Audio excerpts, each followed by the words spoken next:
Theory for the People, Freud and Encountering Media. On this episode of Theory for the People, we will be discussing the ways in which Sigmund Freud's teachings have impacted the way that we interpret media in everyday life.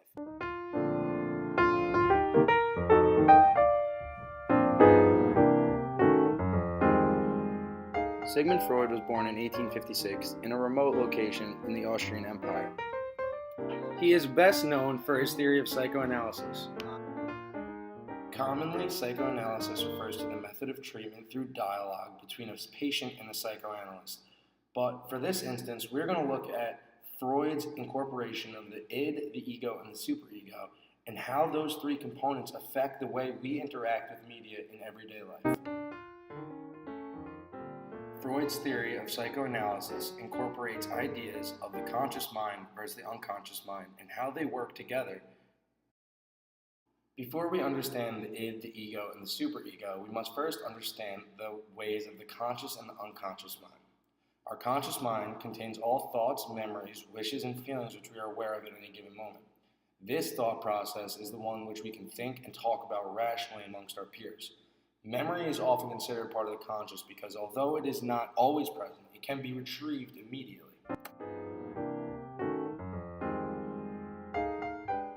The unconscious, however, is a collection of feelings, thoughts, emotions, urges, and memories that are not in conscious awareness. According to Freud, the unconscious continuously influences our decisions, behaviors, and especially our experiences without our recognition in conscious awareness.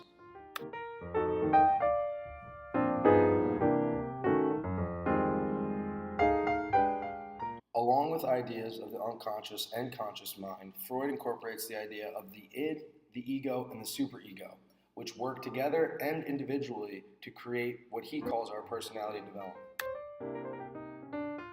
According to Freud, the id is the part of the personality which is heavily associated with bodily functions and fulfilling basic drives, such as sexual drives, thirst, hunger. They are all captained by the id.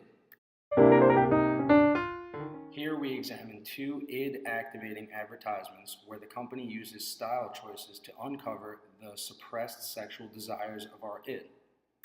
One of the main functions of the id could be seen as fulfilling the pleasure principle that Freud introduces. As humans, we are driven towards deriving pleasure, and Freud says the id is the main component in achieving that.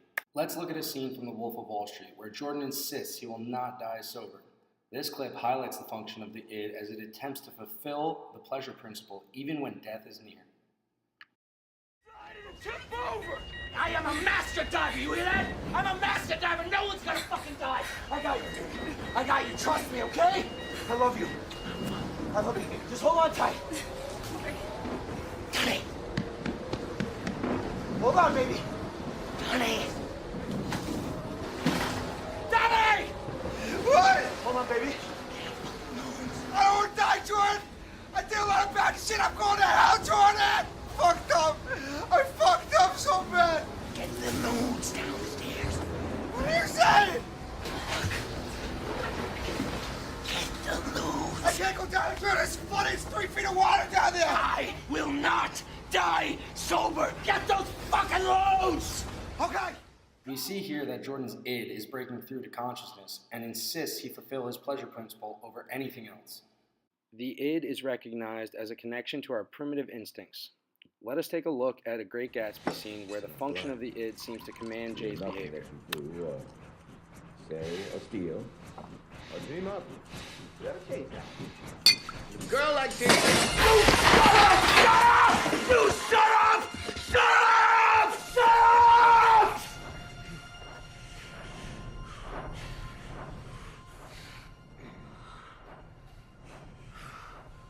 Gatsby looked in that moment. Now we meet the ego. The ego is the component of personality development that contains reason. The ego serves to substitute the pleasure principle of the id for the reality principle.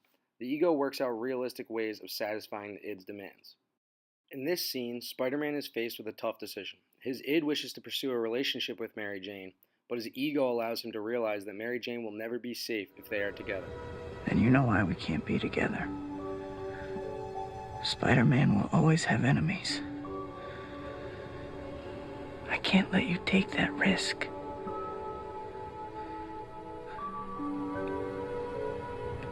I will always be Spider-Man. You and I can never be. As we see here, the ego does its best to fulfill the desires of the id, but helps Spider-Man realize that parting ways is the safest choice in reality.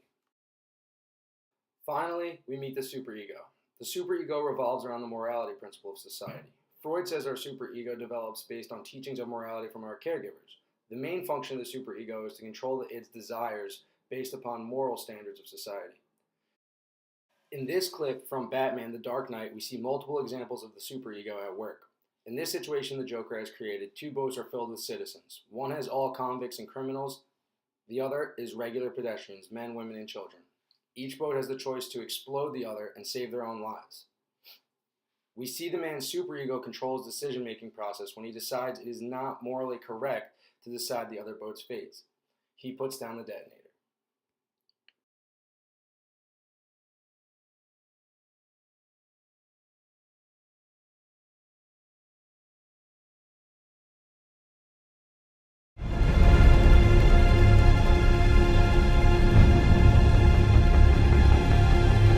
What were you trying to prove? That deep down, everyone's as ugly as you. You're alone. When Batman says to the Joker, "You are alone," he is referencing the fact that the Joker does not have a superego, and the people that he put on the boats do have a superego, which was displayed when the boats did not explode.